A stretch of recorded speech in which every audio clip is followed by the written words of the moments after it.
Un saludo, les doy la bienvenida a otro video más aquí en el blog Amanecer, blog de filosofía, mística, espiritualidad y una serie de cuestiones más que vamos trabajando. Mi nombre es Elías González y esta es una nueva ocasión en la que nos reunimos para hablar del tema de la mística, de la historia de la mística cristiana, para ser un poquito más exactos. En esta ocasión, pues también vamos a recuperar el hilo del último video, que por aquí se los voy a dejar, y posteriormente más adelante también van a ver que va a salir el link de la playlist para todos los videos anteriores de esta serie de historia de la mística cristiana. La vez pasada estuvimos abordando los siglos XI y XII, correspondiendo sobre todo a personajes como San Bernardo de Claraval, Guillermo de Saint-Thierry y los victorinos, Hugo de San Víctor y Ricardo de San Víctor. Estamos siguiendo en esta serie de videos el trabajo de Hilda Graef, en el mismo capítulo sobre el inicio de la Edad Media aparecen algunas místicas mujeres y una reflexión que ella hace en torno a la mística de las mujeres. Yo quise separarlo en dos porque me parece que amerita un tratamiento especial este asunto. Para ello voy a abordar entonces este tema en dos momentos. En el primer momento voy a hacer un pensamiento en voz alta, una reflexión en voz alta en torno al tema de la mística de las mujeres o la mística femenina. Ahorita vamos a ver un poco de esos términos. Y en un segundo momento voy a abordar algunas de las mujeres místicas que Hilda Graef recupera en esta época histórica, como Hildegarda von Bingen, Matilda de Barenburgo, Santa Gertrudis, etc. Voy ahí agarrando algunos de estos nombres, sabiendo que pueden haber más. Pues bien, lo primero que quisiera entonces abordar, que es este primer punto, es esta reflexión en torno a la mística de las mujeres. La propia Hilda Graef inicia este apartado con una reflexión en torno a por qué no se ha recuperado, porque bueno, en el libro que ella va explorando, habló de algunas mujeres cuando habló de la virginidad y el martirio, pero desde entonces no ha vuelto a hablar de ninguna personaje mujer hasta este momento. Y ella menciona que la razón es sobre todo porque no hay una documentación al respecto. Bien, ha habido pues toda una serie de investigaciones en torno al tema de la mujer y la mística, y hay que subrayar sobre todo que, hablando particularmente del tema o en el ámbito cristiano, que es donde nos estamos parando en este momento, es obvio y hay que subrayarlo que estamos ante un horizonte patriarcal, el cual ha pues afectado el hecho de poder tener un conocimiento histórico de las mujeres místicas de ciertas temporalidades, ¿no? Recientemente ha habido una serie de investigadoras y de investigadores que han querido recuperar pues estas voces de las mujeres en la historia de la mística. Pero a mí me gustaría como mencionar algunas cuestiones que me parecen fundamentales ir recuperando en torno a este aspecto. El hecho de que, como la misma Hilda Graef menciona, que no podemos hablar de estas místicas en este periodo porque no tenemos documentación, básicamente porque no escribieron nada, es ya como un asunto o un punto bastante elocuente que nos refiere tanto a cómo se fue construyendo el horizonte patriarcal, pero también cómo se fue construyendo el ámbito de la mística y a qué se le fue dando privilegio, a qué personajes fueron tomándose en cuenta, que son básicamente las personas que podían escribir. Y esto no únicamente los varones, sino que, digamos, claro, un paso atrás, el varón había sido quien tradicionalmente tenía el acceso a los conocimientos o a las tecnologías de la lectura y la escritura, y por lo tanto, de cierta manera, eso deja de lado a las mujeres, pero las mujeres que sabían leer y escribir, sí, de cierta manera las tomamos en cuenta hasta la fecha, ¿no? Que los registros históricos que se han logrado recuperar. Entonces, digamos, el horizonte patriarcal divide, digamos, el uso tecnológico y el uso de y va creando como estos cuerpos y arquetipos de qué es ser mujer y qué es ser varón. Y lo que va sucediendo es que entonces se va instalando y convirtiendo como el estereotipo de que la mujer le corresponde el cuerpo, lo sensible, lo sensual, lo sexual, etcétera, y al varón lo intelectual, lo racional, el alma, etcétera, ¿no? Y esto viene desde Grecia, ¿no? Incluso, pues podríamos decir que incluso desde antes. Aquí lo importante es subrayar que parte de estos esfuerzos que se están haciendo actualmente, muchos tienen que ver con la recuperación histórica de personajes de la mística de las mujeres, pero también hay quienes pues, están más bien abogando en un sentido, por decirlo así, un poco más metafísico o algo por el estilo, abogando por algo así como una mística de las mujeres, una mística femenina, recuperando el ya tradicional eterno femenino, ¿no? Esto implica una serie de problemáticas porque parte de una serie de cuestiones que habría pues, valga la redundancia, que problematizar.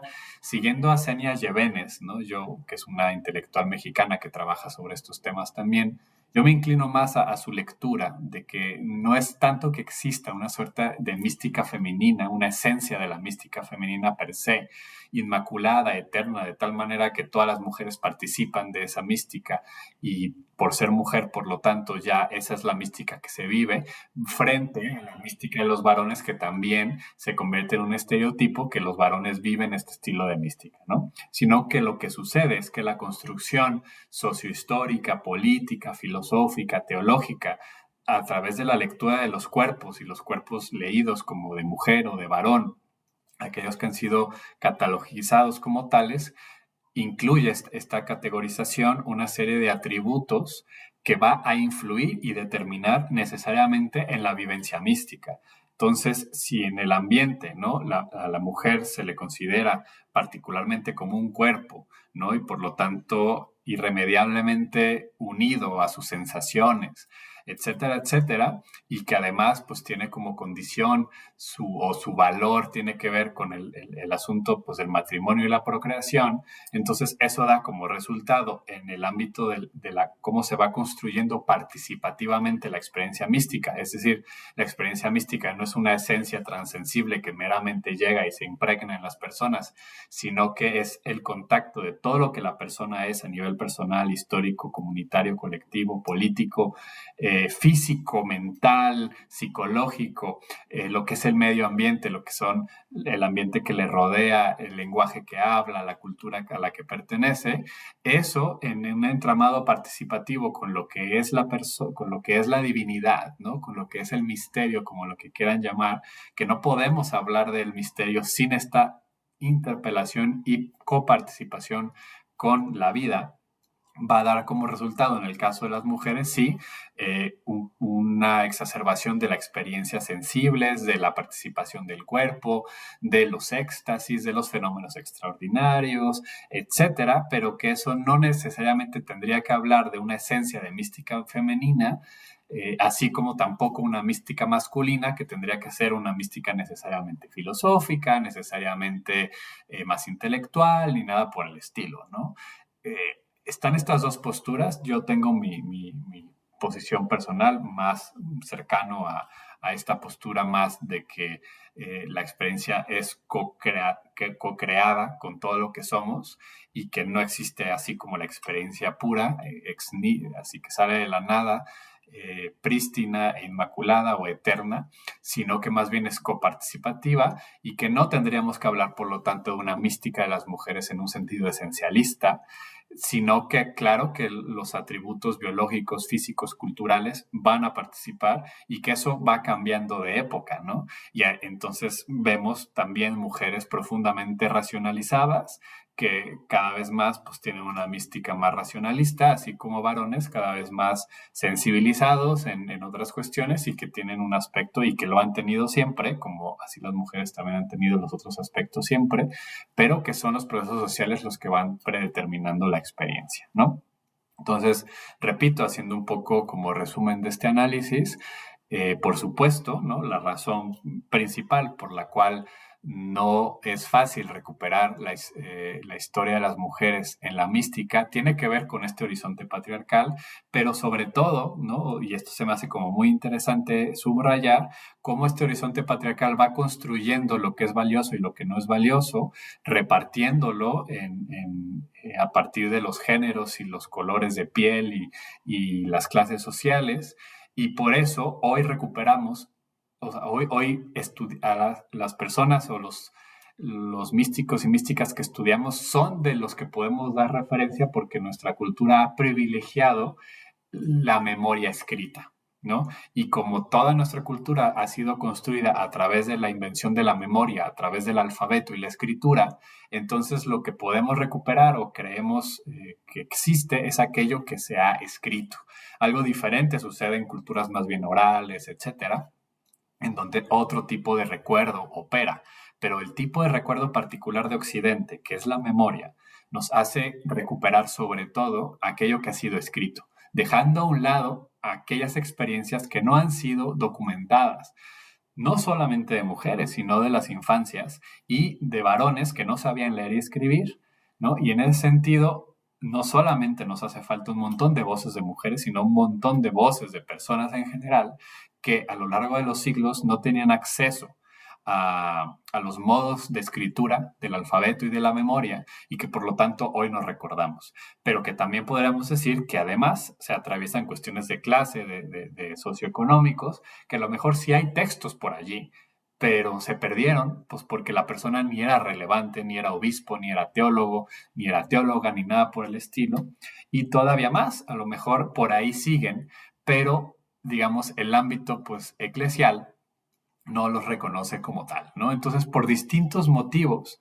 es que se va creando la historia de la mística con lo que la tradición recupera como importante, pero eso está atravesado por el poder, por el interés y por cuestiones a veces válidas, ¿no? Lo hemos recuperado en su momento en varias ocasiones, ¿no? Los grandes debates de los concilios de Nicea y todo, o de por qué se eligieron ciertos evangelios y no otros, no queremos decir, y lo hemos dicho en los otros videos, que es que es puro poder y eligieron lo que les conviene. No, o sea, yo estoy convencido que siempre ha habido una búsqueda auténtica también de lo que convenía, pero nunca eso purgado de otro tipo de cosas que también se cruzan, como corrupción y cosas por el estilo.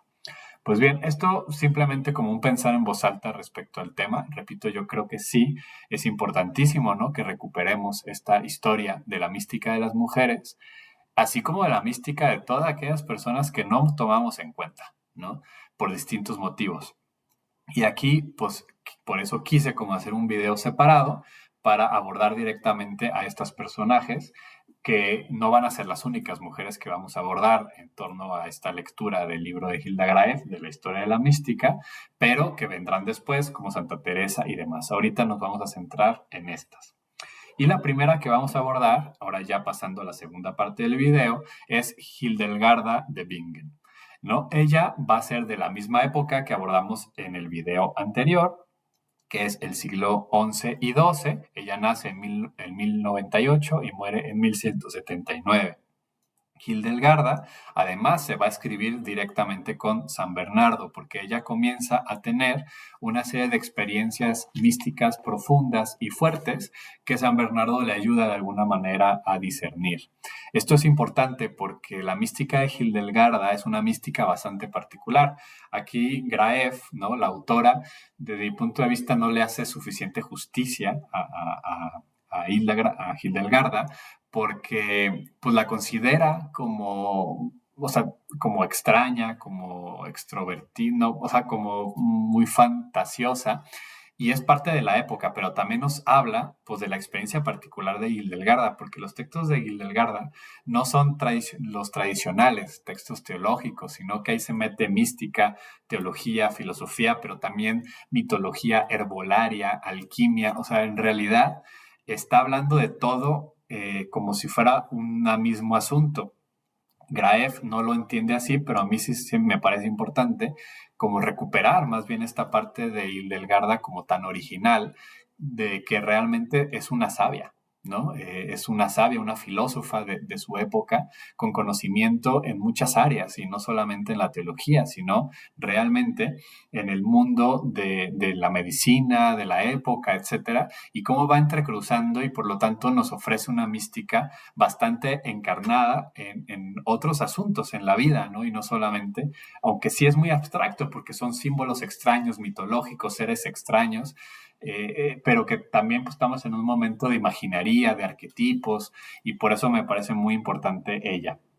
Es verdad que a partir de ahí, Hilda Graes va a recuperar una serie de reflexiones que también me parecen importantes, más bien en torno a la mística en general. Por ejemplo, subraya cómo que alguien viva la mística no lo hace infalible, ¿no? Sino justamente la parte de la humanidad va a seguir presente. Y ella menciona como por ciertos errores a nivel biológico, o de ciertas cosas que menciona Hildegarda, pero que hoy sabemos que pues no son verdaderos o de criaturas que ella habla y que en realidad pues a lo mejor está hablando más en un sentido pues figurativo, imaginativo, arquetípico. Pero pues podríamos poner ejemplos como pues en esta época todo mundo pues cree que el planeta Tierra es el centro del universo, incluyendo a los místicos y las místicas. Que hayan estado equivocados no les quita el asunto, o sea, eso es parte de la humanidad, así como en otros momentos hemos hablado de que la mística no te deshumaniza, al contrario, por lo menos la mística entendida desde la experiencia cristiana, no te deshumaniza ni tampoco te va a cambiar, o sea, no te quita todo lo que eres para convertirte en una especie de ángel, ¿no? Si la persona de antemano pues tiene ciertos asuntos psicológicos, si es algo iracunda, si tiene una herida de esto o de otro, lo que hace la mística es que te ayuda a integrarlo, pero no te transforma en una suerte como de ángel inmutable sin personalidad, ¿no? Santa Teresa tenía una personalidad que fue la que le ayudó a vivir la mística y continuó con esa personalidad, pero ahora integrada. Y así todas y todos, ¿no? Ignacio de Loyola, si no hubiera tenido la personalidad que tuvo, ¿no? No hubiera sido San Ignacio de Loyola, ¿no? Y no, la mística no le eliminó su personalidad, sino que la configuró de una manera positiva, ¿no? Entonces, pues bueno, esto es un poco lo que también reflexiona Hilda a partir de Hildegarda. Como ella también, Hildegarda también va a recuperar la ascética como la madre de la virtud y llama constantemente a una profunda vida de oración.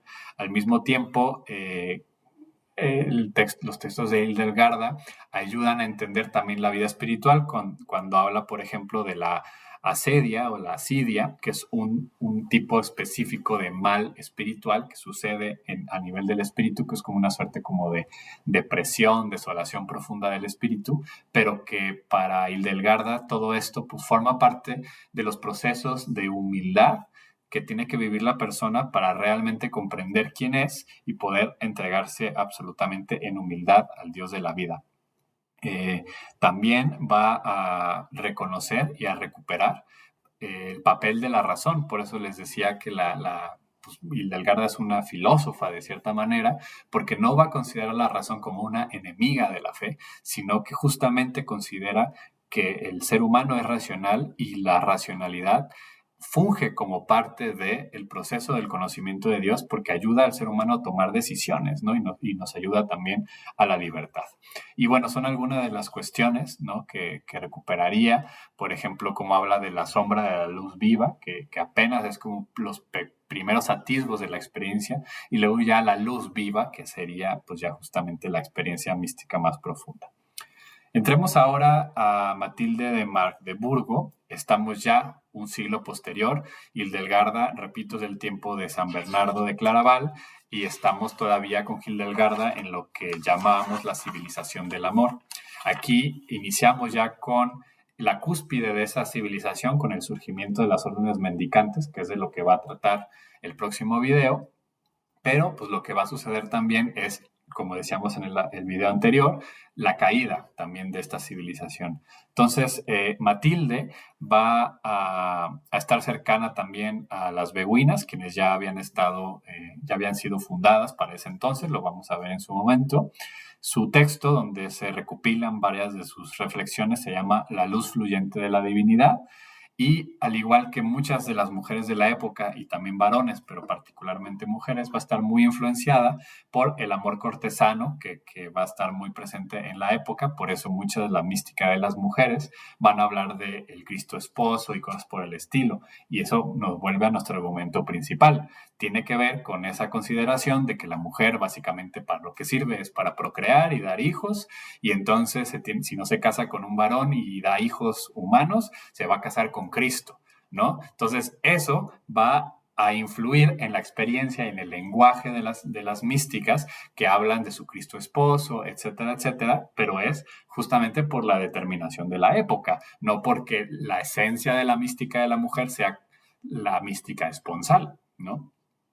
Sino que eso es un tipo de mística que está pues determinado y para bien o para mal, o sea, aquí no estamos diciendo que sea bueno o malo, sino que todo momento histórico va a codeterminar junto con otros factores como el biológico, etcétera, la experiencia de la vivencia mística, ¿no? Entonces, también va a ser influenciada, como muchas de las mujeres y hombres de su época, por los sermones y las pinturas y las esculturas y las obras de teatro que fungían como catequesis en la época, ¿no? Entonces, esto lo va a influir. Una cuestión interesante en este sentido es encontrar algún atisbo de originalidad contradictoria en Matilde de Magdeburgo. ¿Cuál es? Matilde parece estar, o sea, como con todo esto que bebe de los sermones y de las pinturas, es decir, de la tradición, lo que bebe es de los padres del desierto, los padres de la iglesia también, como una suerte como de rechazo al cuerpo. Entonces, en Matilde, técnicamente, ella va a considerar también que la carne es enemiga del alma y que por lo tanto el alma tiene que desasirse del cuerpo. Pero al mismo tiempo, y por eso digo como cierta contradicción, aparece claramente una serie de diálogos bastante eróticos entre Cristo y el alma, ¿no? Entonces ahí vuelve a entrar el cuerpo, que ya es cuando entra otra vez su experiencia, ¿no? Entonces en ese sentido está como interesante, eh, digamos, como esta contradicción que habla de que por un lado, pues la tradición, ella lo que escucha, pues trata ahí de ponerlo, pero también su experiencia más profunda le habla de una presencia constante incluso en el cuerpo, de las visitas de Dios, de Cristo, como va a ser pues muy común en la experiencia mística de las mujeres de esta época con estos condicionamientos que ya mencionábamos, ¿no? Eh, mm, También, por ejemplo, en Matilde van a estar presentes la insistencia en la humanidad de Cristo y en su sufrimiento, que es algo que también van a rescatar mucho las órdenes mendicantes. Ella también se va a ver influenciada por eso. Y la experiencia mística de Matilde también es trinitaria, porque la humanidad de Cristo va a desempeñar un papel fundamental, así como lo hizo con Bernardo y los padres, ¿no? Eh, para ella hay como símbolos también de esta unión que habla de la unión del alma con Dios o con Cristo, como se unen el vino y el agua, ¿no? También ella va a hablar mucho de los éxtasis, ¿no? Reitero, la mística de las mujeres, sobre todo en esta época, por su entrecruce y la interseccionalidad que se les da o que viven, va a haber mucha presencia de fenómenos extraordinarios y de éxtasis, ¿no? Entonces, para ella es como el éxtasis, como una suerte de separación entre el cuerpo y el alma, ¿no? Habla de la Trinidad y cuando se une a la Trinidad, como es como si se sintiera ahogada o inmersa en el océano, ¿no? Entonces, eso también como son otros de los símbolos que ella va a ir recuperando en sus escritos, ¿no?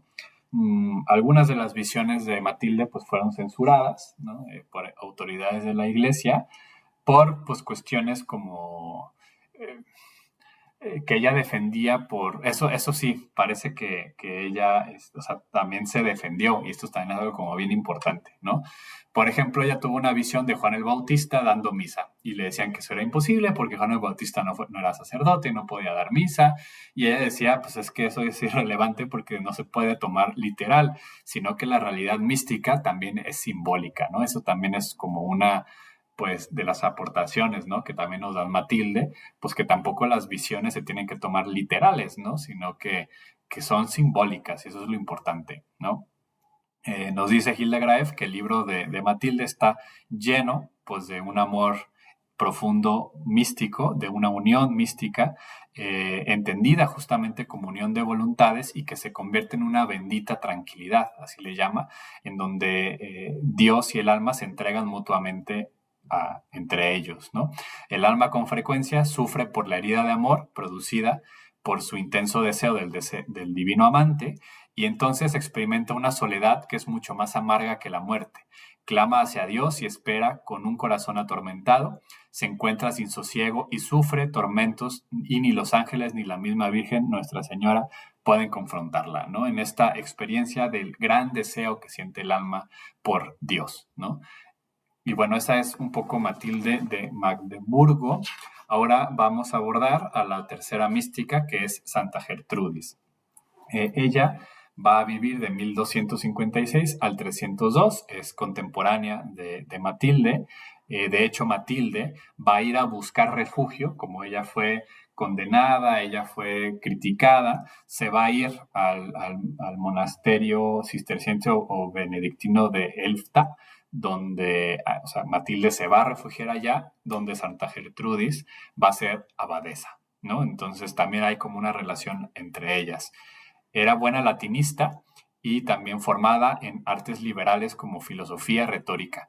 Y esto vuelvo al asunto de la civilización del amor del siglo XI, XII y todavía algo del XIII. Aquí ya estamos básicamente en la caída de este momento histórico, pero vemos como no solo hay muchas mujeres místicas, sino muchas mujeres que saben leer y escribir y que además están versadas en filosofía, en retórica, en teología, en herbolaria.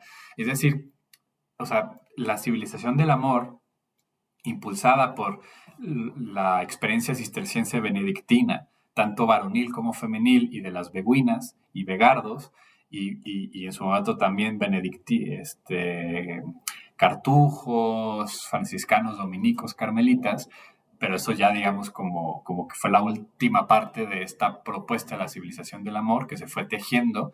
En realidad había muchísimo más equidad y posibilidades para las mujeres, y realmente era un camino que la cristiandad lamentablemente decidió no tomar, sino que fue imperando lo que posteriormente se fue imponiendo, como la criminalización del pecado, la confesión obligatoria, una escolástica que cada vez fue racionalizándose más, y esta civilización del amor se fue enterrando. Así, junto con ellas, con esta civilización, este florecimiento de la mística de las mujeres que había estado aconteciendo también en estos siglos, ¿no? Pero bueno, Gertrudis va a tener como estos estudios, va a tener una experiencia de mucha desolación que la va a llevar a tener una experiencia fuerte de conversión en el sentido espiritual. Pues ella era cristiana, pero digamos de optar por la vida religiosa, donde va a seguir estudiando la escritura y dedicarse a la oración, y estudiando mucho a San Agustín, a Gregorio Magno, a Bernardo, a Hugo de San Víctor.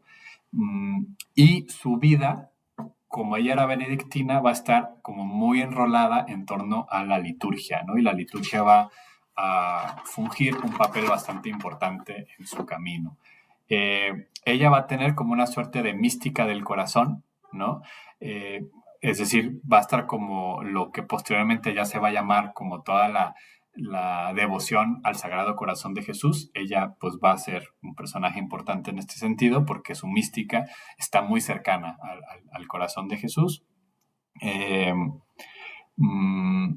También aquí, bueno, Hilda Graeff, digamos, se vale de las experiencias de Gertrudis y de las anteriores y de otras mujeres, justamente para reflexionar sobre cómo, digamos, acontece que la experiencia mística también se cruza con la imaginación humana, y la tarea es discernir qué de divino está ahí y qué ponemos nosotros, no porque lo que pongamos nosotros esté mal, sino justamente para no confundir lo que viene de uno de aquello que sí es parte del misterio.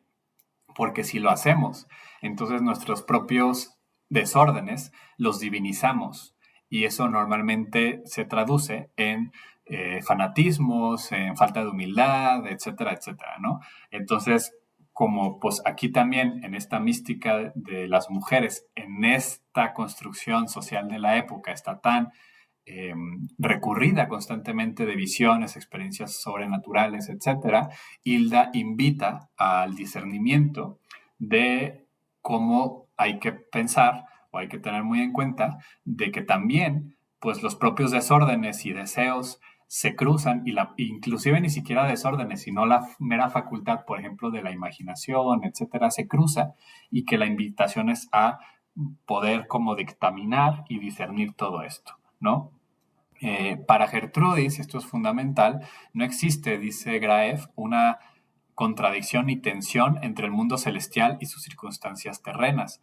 Por el contrario, parece que están mutuamente impenetrados y los ricos brocados y las piedras preciosas de sus visiones y alegorías están tan acomodados a su mística monástica como a las tierras vírgenes y santos de las pinturas de la época. O sea, es decir, aquí Gertrudis subraya y vuelve a poner sobre la mesa, como la mística occidental que va surgiendo en estos territorios, que el culmen de la vida mística no es la fuga mundis, ni la separación, ni nada por el estilo, sino lo que se vive aquí y ahora en la vida. Y termino con esta frase de Gertrudis que cita Hilda Graeff, que me parece fundamental y resume lo que acabo de decir. Dice: nadie debe estimar menos las cosas espirituales porque estén escondidas en imágenes corporales. Potentísimo, la repito. Nadie debe estimar menos las cosas espirituales porque estén escondidas en imágenes corporales, ¿no? Esto es subrayar la humanidad de Cristo, pero también es subrayar la vida concreta de las personas, la historia de cada una, su psicología, sus deseos, sus miedos, el cuerpo, el placer, el dolor, todo eso, ahí está también la espiritualidad, ¿no?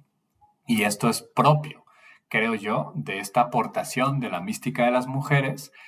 De nuevo, no porque no las tengan los varones, así como las mujeres no tendrían por qué carecer de lo que tradicionalmente se le ha adjudicado a los varones como inteligencia o la dimensión también intelectual, sino que en la construcción social de lo que era ser mujer y era ser varón en la época, las mujeres aportaron, ¿no? Y siguen aportando en la recuperación del cuerpo, en la cotidianidad, en la sencillez, pero también en la sensualidad, en el placer y todas estas dimensiones importantísimas en la mística y que se han relegado por el predominio de la mística masculina debido al patriarcado y debido en buena medida, repito, por estas tecnologías y su repartición de cómo solo tomamos en cuenta lo escrito. Pues bien, por lo pronto lo dejaría hasta aquí en esta pues parte, ¿no?, del video de la mística de las mujeres y particularmente de estas tres místicas que entendimos. En el siguiente video vamos a abordar la mística desde las órdenes mendicantes, ¿no? Y eso va a ser también muy interesante. Vamos a ver algunos personajes también fascinantes de ese periodo. Pues bien, un saludo, espero les haya gustado este video. Mi nombre es Elías González, este es el blog Amanecer y les invito a que nos den like a este video, a que se suscriban al canal, a que nos dejen sus comentarios y que compartan nuestros materiales también. Saludos y hasta la próxima.